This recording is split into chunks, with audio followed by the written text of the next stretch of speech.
Hi Stampers, this is the box, the 2468 mini treat box that I did a video on previously, and I wanted to show you the dry embossing which I applied to the side of this box.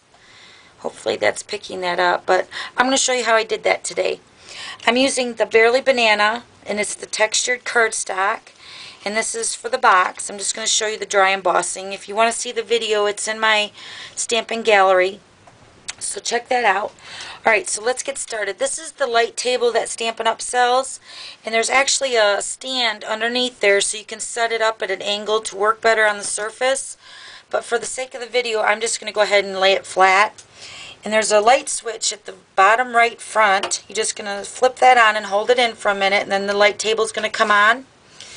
And then I'm going to use the Bodacious Bouquet brass template that we sold. It's retired now, but I mainly want that flower because it matches the 3 for You flower punch. Really matches it cute. So I'm going to use this brass template. Now what you're going to do is I'm using the removable Scotch tape, and you're going to peel 2 pieces of that off. And then I'm going to, let me see which way is it easier. I guess we'll do it this way. I'm going to apply this tape to the brass template and put it on the light table.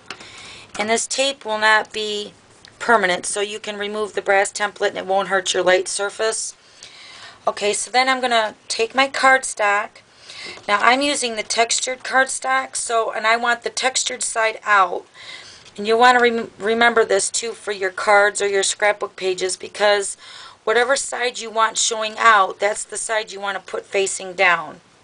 So since I want the textured side showing out on my box, like on this one, I'm going to lay the textured side down onto my brass template. And then also, now here's a quick tip for you. Here's some wax paper. I'm just going to crumple that up, and I'm going to rub it across the cardstock. This helps the stylus to move smoothly across your cardstock so it won't get jammed up. And then I'm just going to position this cardstock over top of the brass template. Now the light underneath the light table will show through the image that I want to put on my cardstock.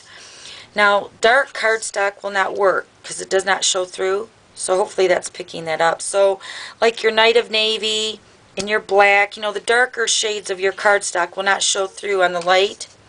So I'm using the Barely Banana, and what you're going to do now, I'm using the Stampin' Up! Stylus for the dry embossing, and it's double-ended. You have a smaller tip and a larger tip. I'm going to use the larger tip for my flower, and all you're going to do is you're just going to put pressure. I want that positioned right there over that flower. See? Hopefully that's showing that up on the video, but the light is showing me right where to go.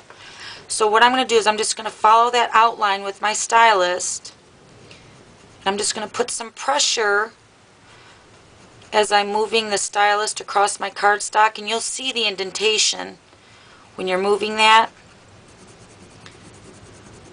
And it's kind of like coloring, so just go ahead and do all your whole image so your cardstock is dry embossed.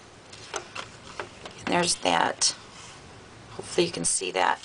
I'm going to go ahead and add the little tiny dots here. So I'm going to use the smaller end for that because that gets in there really good in these little tiny flowers. So I'm just going to position my cardstock over top of those dots, and I'm just going to push that through.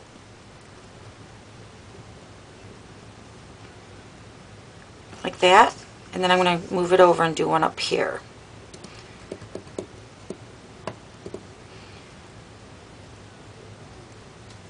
The dots are really tiny, so.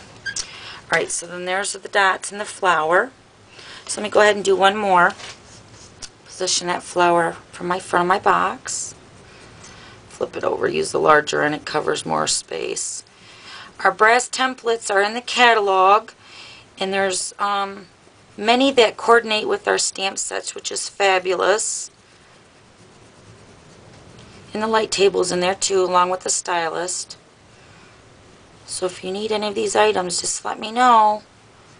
I'll be happy to help you get on your way to dry embossing, because it's really great.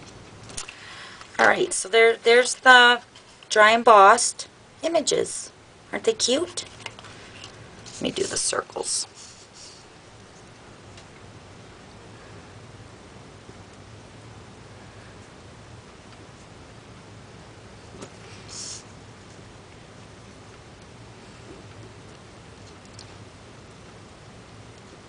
And then the dry embossing uses a light table, but then there's that other embossing that you use the powder and the heat gun. So you have two versions of the embossed. And then my box, you just, put it together. And then I have those on the sides. Here's the finished one. Okay. And then I went ahead and punched out the flowers from the 3 for You punch. Punched out some of those in the textured paper. Added a dimensional to that. And then I'm just going to add it to the center of those flowers because it matches up really cute.